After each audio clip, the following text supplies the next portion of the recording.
Fala pessoal, boa noite.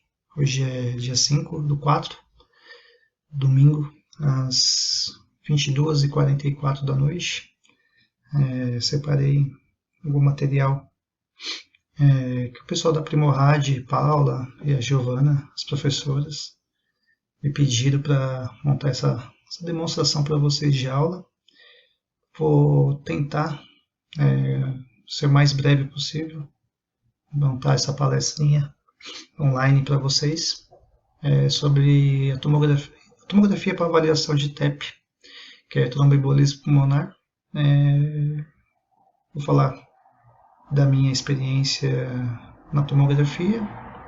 Antes de mais nada, meu nome é Ricardo Trujillo, sou formado técnico em radiologia há mais de 18 anos, tenho especialização em ressonância e tomografia, trabalho hoje em 3 grandes centros de São Paulo, e tenho vivido esses 18 anos com muita força na tomografia. Nós passamos, quem é mais velho sabe, que passamos de equipamento sequencial, convencional, até os equipamentos de hoje, que é 320, 500 canais, e graças a Deus a gente pôde acompanhar essa evolução. Então aqui eu vou explicar um pouco sobre essa patologia, que é muito falada, é um exame que ainda tem alguns paradigmas, mas que não é muito difícil de entender, sabendo lidar com a fisiologia, a anatomia, e principalmente saber o equipamento que você trabalha, o delay que ele tem, o número de cortes que ele faz por rotação.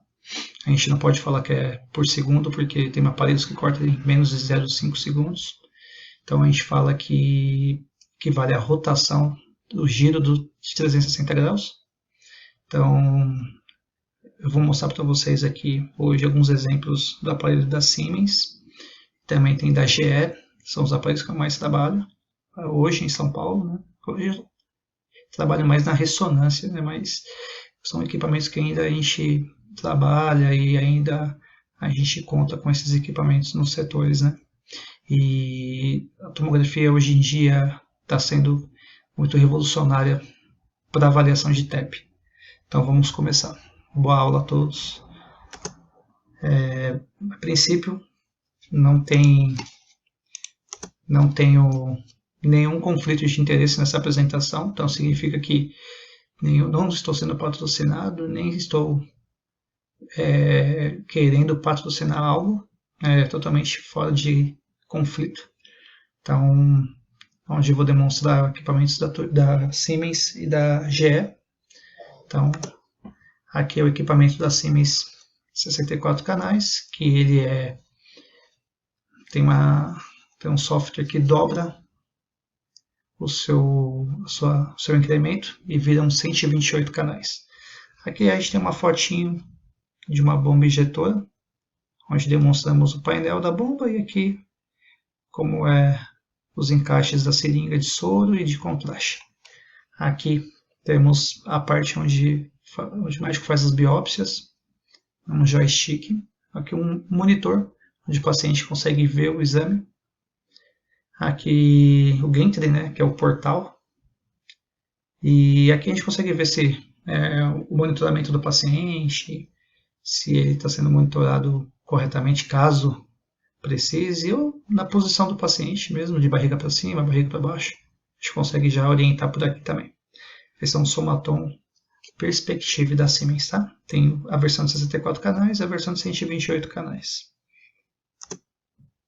Antes de mais nada, a definição de TEP, TEP nada mais é do que uma embolia pulmonar, também conhecida como tromboembolismo pulmonar, é o bloqueio da artéria pulmonar, ou de um ou de vários ramos, Geralmente ocorre quando um trombo venoso, sangue coagulado de uma veia, se desloca de seu local de formação e viaja, ou emboliza para o fornecimento sanguíneo arterial de um dos pulmões. Significa que o paciente pode ter um TVP, que é um trombo venoso profundo, na perna, sei lá, devido a um acidente ou uma pós-cirurgia, e esse trombo ele caminha pelo corpo até chegar no pulmão, e aí onde é localizado pela tomografia para avaliação de TEP. Fatores de risco, principalmente a obesidade, imobilização prolongada, paciente que teve um TCE, um trauma e ficou bastante tempo acamado, uso de contraceptivos ou reposição hormonal, isso também é complicado, pacientes que são jovens e usam anticoncepcional, gravidez, cesariana, trombose de catéteres venosos, grandes cirurgias com tempos anestésicos acima de 30 minutos, cirurgias ou traumas em membros inferiores e trombofilias. Então, fatores de riscos mais eminentes que a gente usa, que a gente vê normalmente no dia a dia na tomografia computadorizada. Os estudos na embolia pulmonar, a terceira doença cardiovascular aguda mais comum após infarto do miocárdio e acidente vascular cerebral, acometendo cerca de 1 em 1000 pessoas por ano. O maior número de mortes ocorre na faixa de 60 a 79 anos, 25% morte súbita, significa que não sabe que tinha o TEP, 15% de mortalidade nos primeiros 3 meses, 90% dos casos secundários ao TVP dos membros inferiores, como eu disse quase agora, e entre 89 e 2010 foram registrados 92 mil, quase 93 mil, como embolia pulmonar como causa básica das mortes. Então, é um número muito alto, E a gente tem que ficar sempre atento nos sinais e sintomas que essa doença pode te proporcionar, como dispneia, dor torácica, tosse, síncope, hemoptise, taquipneia, taquicardia e febre acima de 38,5. A gente está tendo essa pandemia do coronavírus, então os sinais e os sintomas são muito próximos, alguns semelhantes ao coronavírus, como dispneia, a tosse, a hemoptia, a dispneia, a tosse e a febre, mas aí você pode ver que tem algumas coisas que são totalmente diferentes, como a hemoptise, a taquipneia, a taquicardia, são sintomas que é para TEP, então não podemos confundir e isso a gente tem que saber separar. E o radiologista, ou o médico intensivista, ou o médico do pronto-socorro, ele já consegue direcionar para a gente quando é para caso de Covid ou para caso de TEP. Por que a tomografia multislice é considerada padrão ouro na avaliação de TEP? Exames rápidos, varrendo todo o tórax em poucos segundos. Hoje a gente tem equipamentos que fazem a varredura do tórax inteiro em menos de 5 segundos, 4 segundos, 2 segundos. Então, uma apneia bem rápida, você já consegue ter uma definição muito boa dos vasos.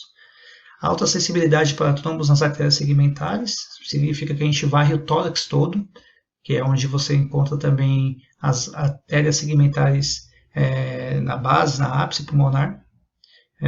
Fácil realização e interpretação, então não é um exame difícil, basta entender, tem que saber a fisiologia e a anatomia e o equipamento que você trabalha.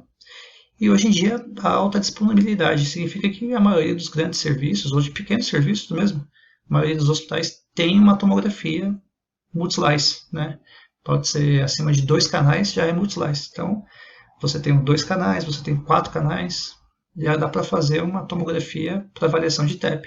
Lógico, guardado suas devidas proporções, o exame fica bom, pode ficar bom, como pode ficar também não muito bom. As orientações ao paciente e o jejum é muito importante para você fazer um exame com uma boa qualidade, principalmente na hora da orientação do paciente. Eu, como trabalho há muitos anos na radiologia, e principalmente na tomografia, eu prefiro muitas das vezes, nesses exames mais específicos, eu posicionar o paciente e deixo a enfermagem só na parte de monitoração e da montagem da bomba injetora e fazer a parte da montagem da bomba, Eu gosto de posicionar, gosto de orientar, explicar para o paciente sobre o exame, porque o exame, se o paciente não colaborar com o exame, você perde.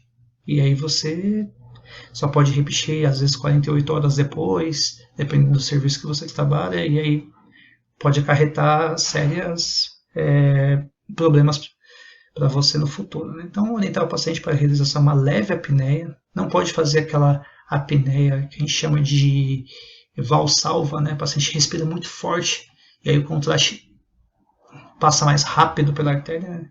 Então você tem que falar para o paciente, olha, quando a máquina pedir, você respira fundo e segura, só. E quando a máquina pedir para soltar, você respira normal. Só isso. Conversar sobre o efeito do contraste iodado, que é o calor no corpo, gostinho ruim na boca, sensação que parece que está urinando.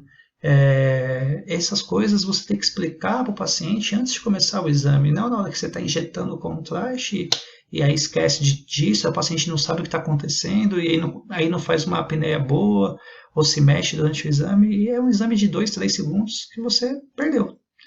Então, cuidado com as inspirações profundas, que é o caso da apneia que a gente chama de valsalva, né?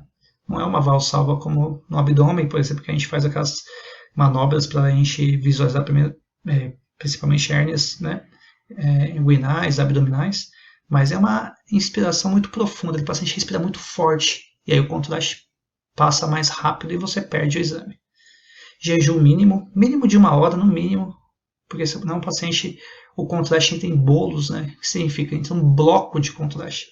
Então, a gente não precisa de um fluxo, a gente não precisa de um volume muito grande de contraste. A gente precisa de um fluxo muito alto de contraste. Então, é diferente, a gente precisa de um bloco, não um volume. Então, a gente precisa de um fluxo muito alto e menos contraste. Então, o jejum aí é fundamental para o paciente não sentir um enjoo, a náusea, né? E uma anamnese correta para saber se o paciente não tem nenhum histórico de alergia, para a gente não fazer uma dessensibilização no paciente antes de realizar o exame, sabendo que o exame de TEP é principalmente com contraste, não tem como fazer um TEP sem contraste, tá bom?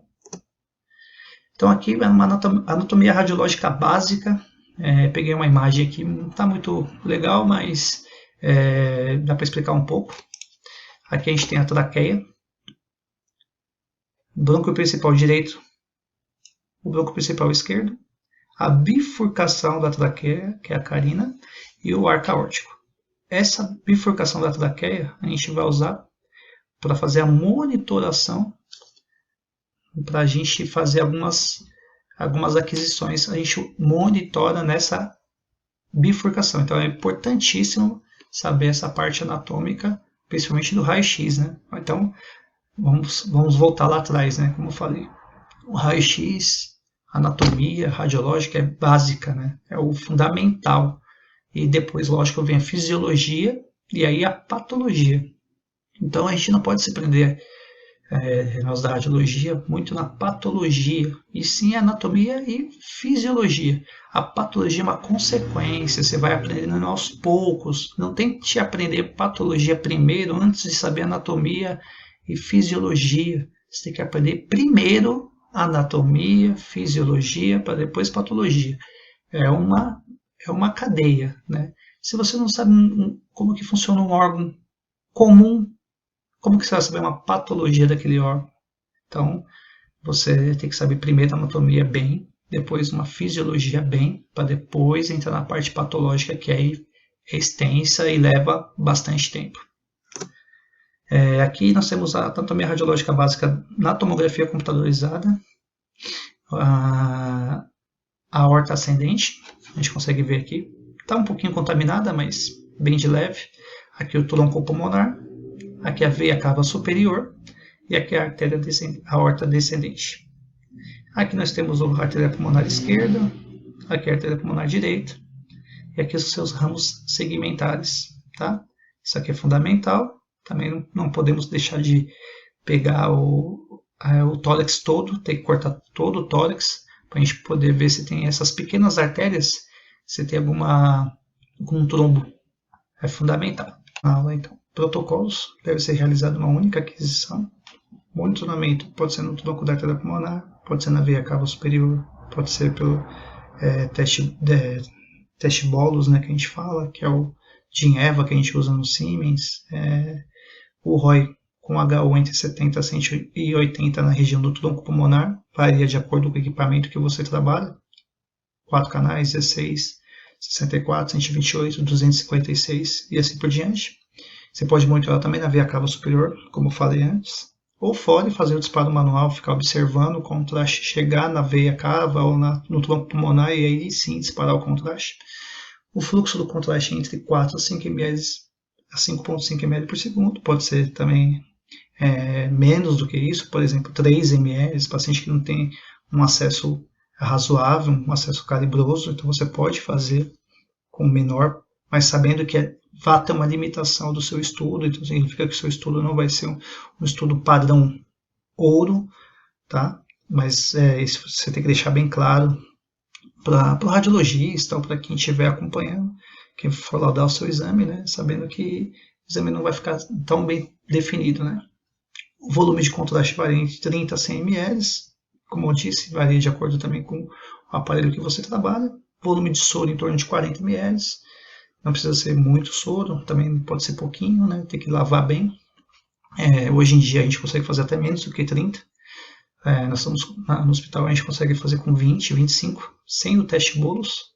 Com o teste aí varia entre 40 e 45, porque a gente usa 15 ml para teste bolos, 15 a 20 ml para teste bolos, e aí usa 25, 30 ml para contraste.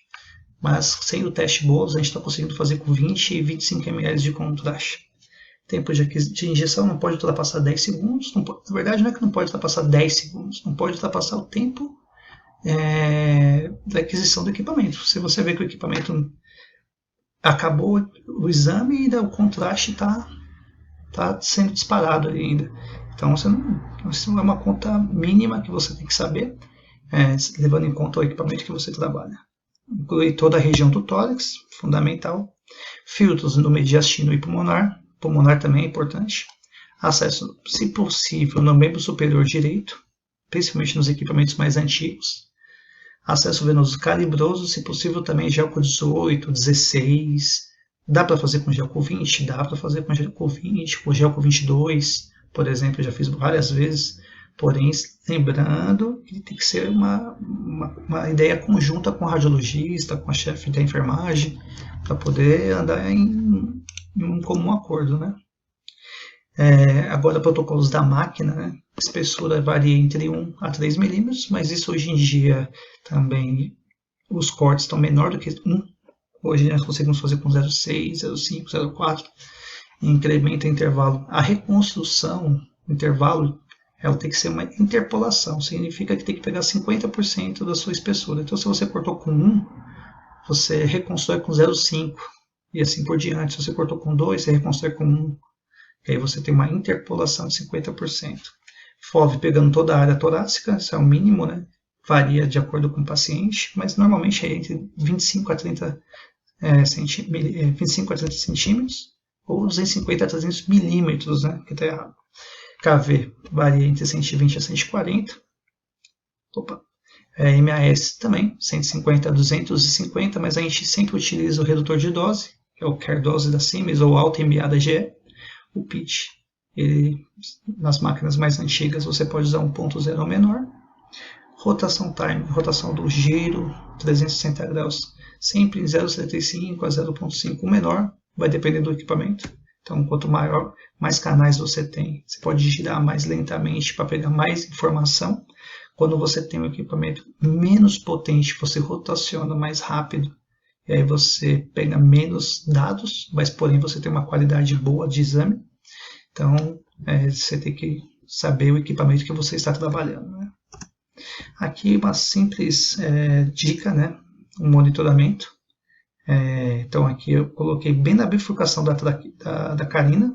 Então, onde está as artérias, o tronco pulmonar, né? Bem na bifurcação mesmo. Aqui é a anatomia básica, né? Seccional. E aqui um raio-x, ou topograma, como vocês queiram falar, raio-x digital, onde a gente começa a fazer o exame da tomografia. Então aqui é apenas um monitoramento. Então aqui a gente tem as 3 formas de monitorar.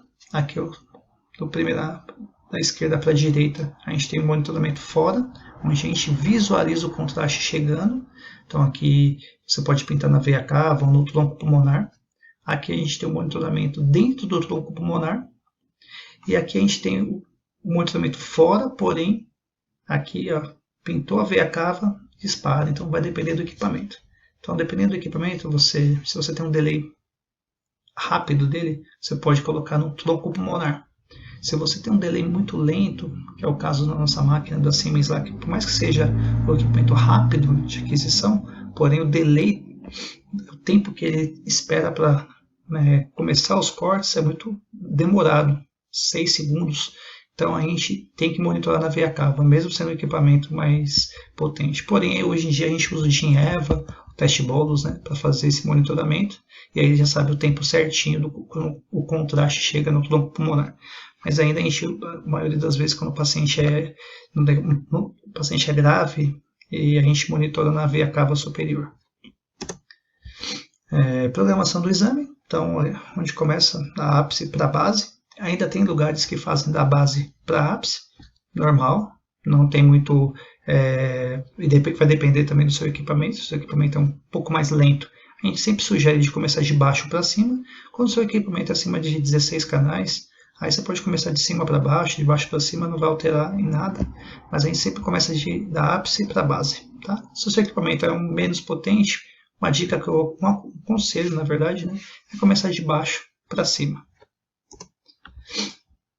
Aqui a gente tem uma plataforma da Siemens e aqui a gente tem tudo o que aconteceu no seu exame. Então a gente tem na verdade, uma angiotomografia para VTEP, tem um topograma, paciente bem debilitadinho, o pré-monitório, que é um monitoramento bem na bifurcação da carina, o monitoramento, que é onde ele fica cortando um corte a cada segundo, e o exame em si, que é o rosa, onde foi realizado toda essa varredura do tórax.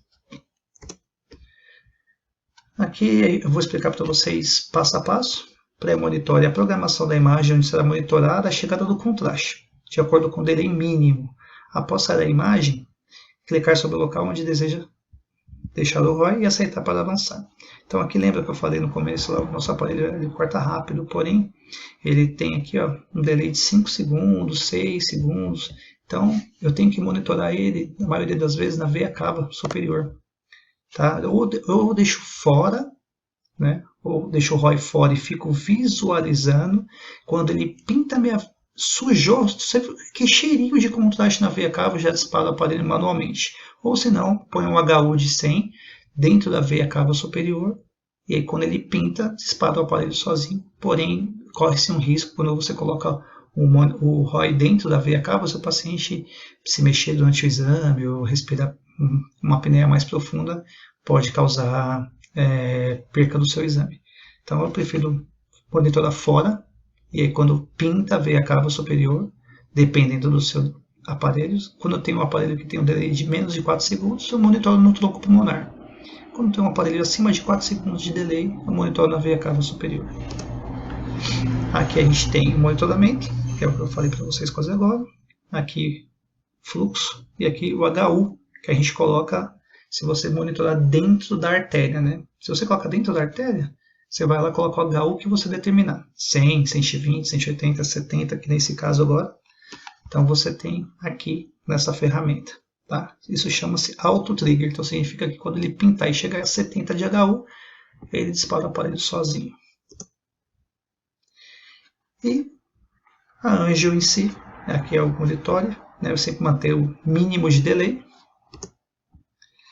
E a Angio, lembrando que o tempo de aquisição aqui, ó, 11 segundos. Esse foi no equipamento de 16 canais, né? A gente estava usando a colimação de 0,6, então 0,6 com 16, então é um mínimo, né? Aqui 11 segundos de aquisição, tempo razoavelmente longo e o delay bem alto. Então aqui provavelmente contamina, porém é o jeito que a gente tem, né? A gente trabalha com as ferramentas que a gente tem, né? Então, lembrando que aqui a gente consegue monitorar na veia cava superior. Aqui a gente tem o layout da bomba injetora. Então a letra A sempre vai ser contraste, a letra B sempre vai ser soro, né? Então aqui a gente tem fluxo de 4 ml por segundo, 40 ml de contraste, duração de 10 segundos. Aqui 5 ml de contraste, 30 ml de soro, duração de 6 segundos, equivalente a 16. Então aqui a gente tem 16 segundos de contraste soro, né, no paciente.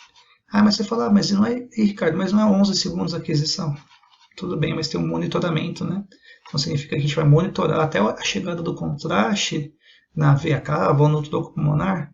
Demora em torno de 5 a 8 segundos, 10 segundos, 12 segundos, dependendo do paciente. Então você pode, a conta está certinho, né?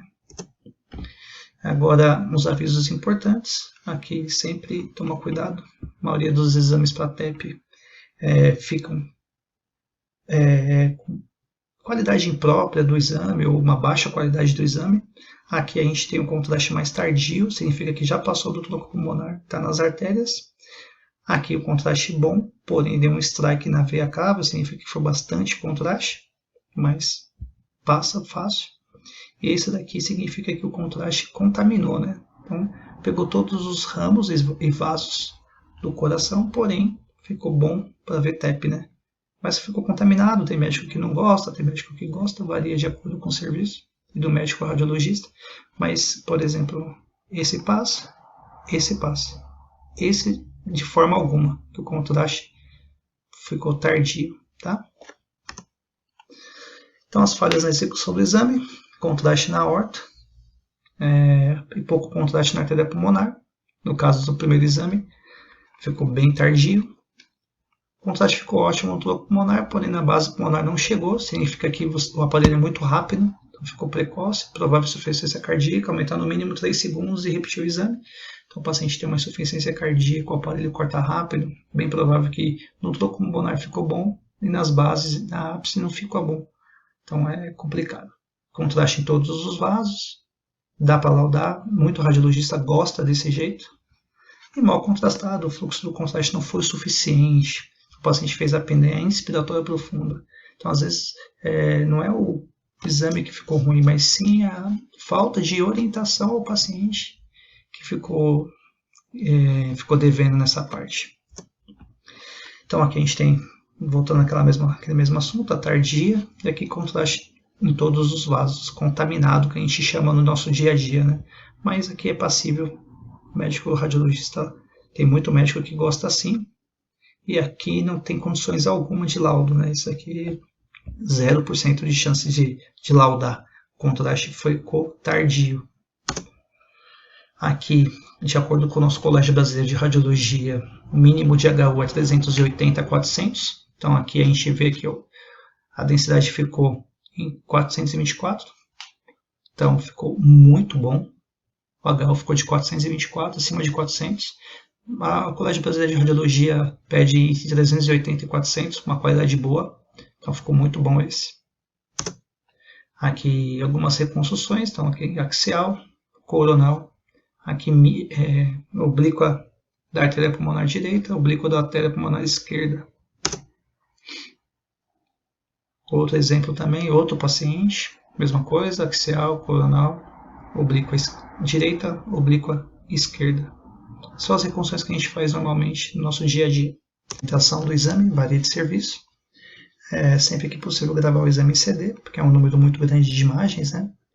Fotografando os planos axiais na janela mediastina e pulmonar. Pulmonar também é importante. Fotografar e enviar o exame para o sistema nos 3 planos em MIP, que é a projeção de intensidade máxima, né? A máxima projeção de imagem, com cortes entre 10 a 20 milímetros. Isso varia de acordo com o aparelho que você trabalha. Tem aparelho que, uma dica que eu dou, aparelho abaixo de 64 canais, a gente consegue fazer com MIP de 20, e com aparelho acima de 64 canais, MIP de 10, fica razoável, fica muito bom. E aí você consegue enviar os MIPs em axial, coronal e as oblíquas direita e esquerda.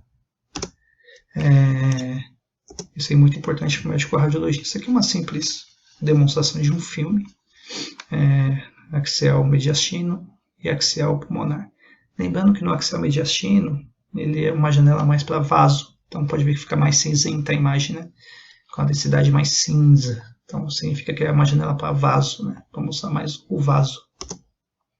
Aqui nós temos uma demonstração do MIP sagital, as oblíquas na direita.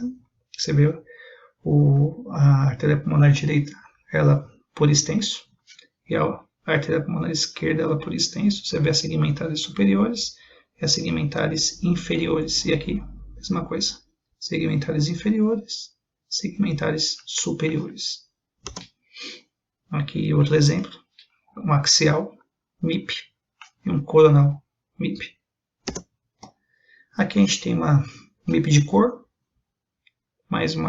aqui é mais uma fantasia, como a gente brinca no dia a dia, uma perfumaria, mas isso varia do ponto de vista, né? Para mim não é perfumaria, e sim mostra a sua qualidade, né? A sua interação com o exame, né?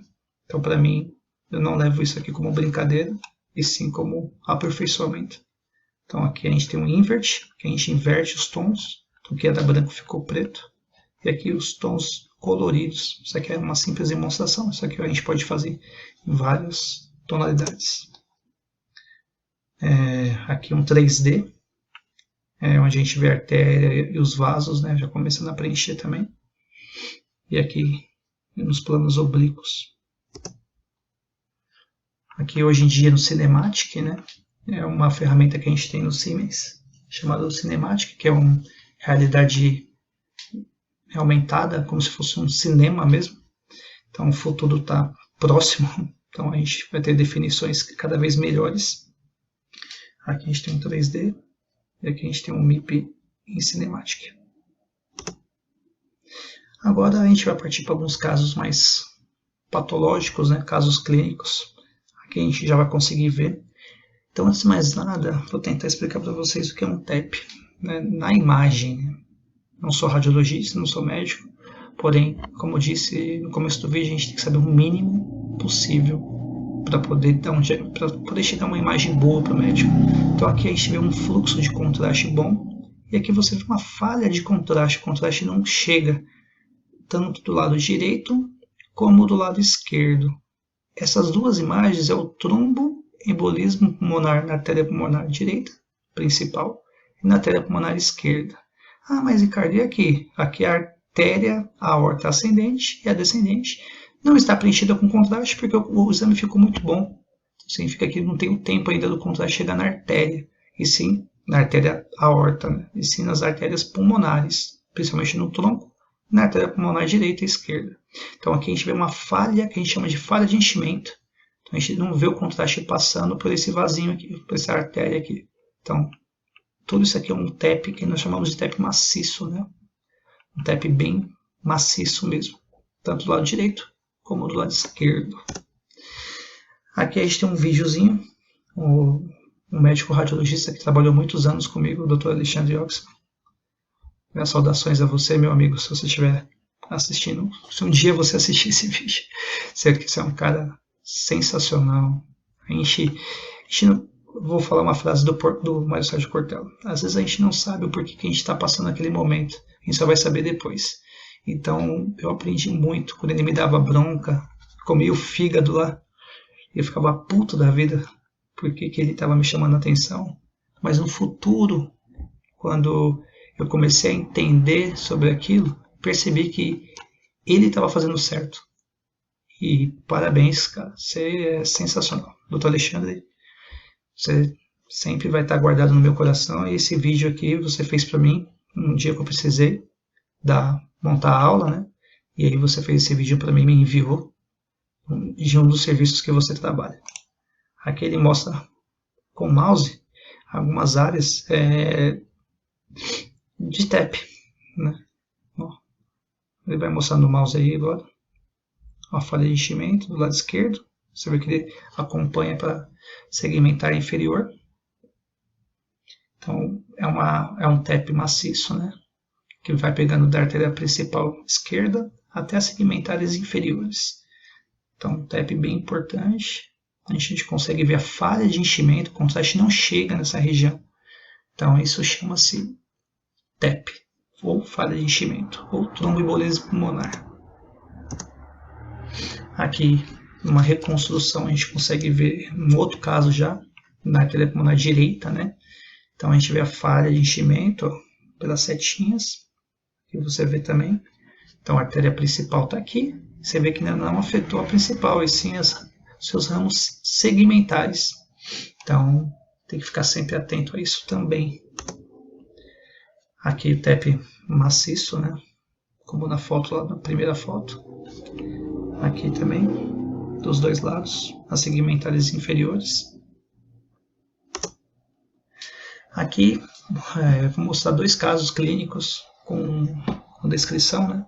Então, um paciente de sexo feminino, 77 anos, com linfoma não Hodgkin já, apresentou quadro de dispneia e tosse. Quando chegou no serviço, então TEP bilateral, lado direito e o lado esquerdo. Então você vê que tem nas artérias pulmonares direita e esquerda principal e aqui nos ramos inferiores também da segmentar inferior direita. Aqui também outro paciente, sexo feminino, 79 anos, apresentou quadro de dispneia, tosse e dor torácica ao esforço. Então botamos aqui também que tem um TEP maciço aqui também do lado esquerdo e do lado direito também. Aqui nós temos um TEP clássico que é muito, não posso dizer muito difícil de aparecer, mas às vezes é complicado. Eu fiquei vários anos sem ver, mas depois quando você pega um caso aí vai aparecendo vários outros. Esse é um TEP chamado TEP a cavaleiro. Ele pega dos dois lados. Então você vê aqui, ó, ele pega a artéria pulmonar direita e a artéria pulmonar esquerda. Então você vê que ele ultrapassa a barreira do tronco pulmonar e pega as duas artérias pulmonares. Esse é um TEP muito grave. O paciente provavelmente tem que fazer uma intervenção cirúrgica o mais rápido possível. Agora, um erro, posso dizer para vocês, gravíssimo. Como eu disse para vocês, né, lá no começo, eu gosto sempre de posicionar o paciente e deixo a enfermagem tomar conta da parte da bomba injetora, do contraste. Mas essas bolinhas pretas aqui, ó, são ar, bolhas de ar. O que significa? Que não foi tirado o ar da seringa antes de fazer o exame com contraste. Então entrou ar dentro da artéria do paciente. Isso é muito grave. Isso pode correr risco de morte para o paciente. E caso aconteça com vocês é complicado. Então tem que sempre tirar o ar para não ficar ar na extensão da bomba e só entrar um contraste depois do soro. Nunca ar. Esse é um ar que vem de fora. Então esse é um erro gravíssimo, isso pode causar a morte do paciente. Tá? Aqui algumas referências bibliográficas, né? Aqui eu agradeço ao Hospital Santa Virgínia por ceder as imagens dos exames e do equipamento, onde eu trabalho. Aqui o Dr. Alexandre Oxman por compartilhar o vídeo e dividir seus conhecimentos, como eu falei. A gente não sabe o que acontece hoje, a gente só vai saber amanhã, muitas das vezes, né? E quando eu tomava bronca, não sabia o porquê que ele estava me dando bronca. E hoje agradeço as broncas que ele me dava, que me fez eu acordar, me fez estudar e saber que eu não sabia nada. Que eu pensava que sabia e não sabia nada. Aqui a razão das nossas existências, aqui no meu caso, né? Trabalho por eles, por essas duas pecinhas aqui importantes na minha vida. E aqui eu deixo uma frase do Mário Sérgio Cortella, que eu levo na minha vida, né? Há duas coisas na vida que se você guardar, você perde. Olha interessante, né? Se você guardar, você perde. Conhecimento e afeto. Então, se você guardar conhecimento, não passar para ninguém, quando você morrer, acabou. Só você teve aquele conhecimento. E o afeto é a mesma coisa. Dizer para o seu amigo, para sua mãe, para o seu irmão, para sua mulher que você a ama, que você faz um carinho, não é só palavras, né? Sim gestos, né? Isso é um afeto. Se você não demonstrar o afeto, quando você morrer, vai embora também. Então, se você os guarda, eles vão embora. A única maneira de ter conhecimento e afeto é reparti-los. Então, sempre repartir conhecimento, sempre repartir o afeto. Isso é uma base que eu tenho. Que nem eu falo para vocês, trabalho há 18 anos na área, faço esse vídeo gratuitamente, atendi em pronto o pedido da Giovana e da Paula, da Primorrage, fiz de coração. Algumas pessoas sabem que estou um pouquinho debilitado de saúde nesse momento, mas mesmo assim parei tudo que eu estava fazendo para dedicar nesse vídeo para vocês. Espero ter ajudado alguns. Caso tenham dúvidas, estou à disposição para tirá-las. E fiz esse vídeo mais para quem já conhece um pouco de tomografia também. Para quem não conhece, ficou um pouquinho difícil, porque já falei com palavras mais técnicas, né? Mas peço desculpa, mais para frente eu vou fazer um vídeo mais dedicado, com palavras mais tranquilas, para todos entenderem de uma maneira geral. Mas espero ter ajudado. E se vocês puderem ajudar a Primorrad, principalmente a associação do Oncamigos, é fundamental. A gente vai deixar o link da associação e da Primorrad para vocês acessarem, quiserem doar, fazer doação. Esse vídeo é 100% gratuito e só tem o intuito de ajudar a instituição e as meninas que fazem um trabalho primordial sem cobrar nada. Sempre deixei sempre à disposição para elas. O que eu puder fazer para ajudá-las ou para ajudar a associação, eu vou estar ajudando, porque eu presenciei pessoalmente, porque eu sou meio chato para essas coisas. Eu vou lá, vejo e vi que tem um trabalho, então eu tenho base no que eu falo, né? Para poder saber também para onde está indo aquele alimento, aquela fralda, né? Que a gente fez uma apresentação em São Bernardo do Campo no ano passado, dentro da Câmara Municipal, e a gente arrecadou bastante fraldas, né? E a palestra também foi gratuita. Então, sempre que eu puder ajudar, estou à disposição. Giovana, Paula, muito obrigado pelo apoio de sempre, e me deixa à disposição sempre que precisar, tá bom? Fica com Deus. Um abraço a todos.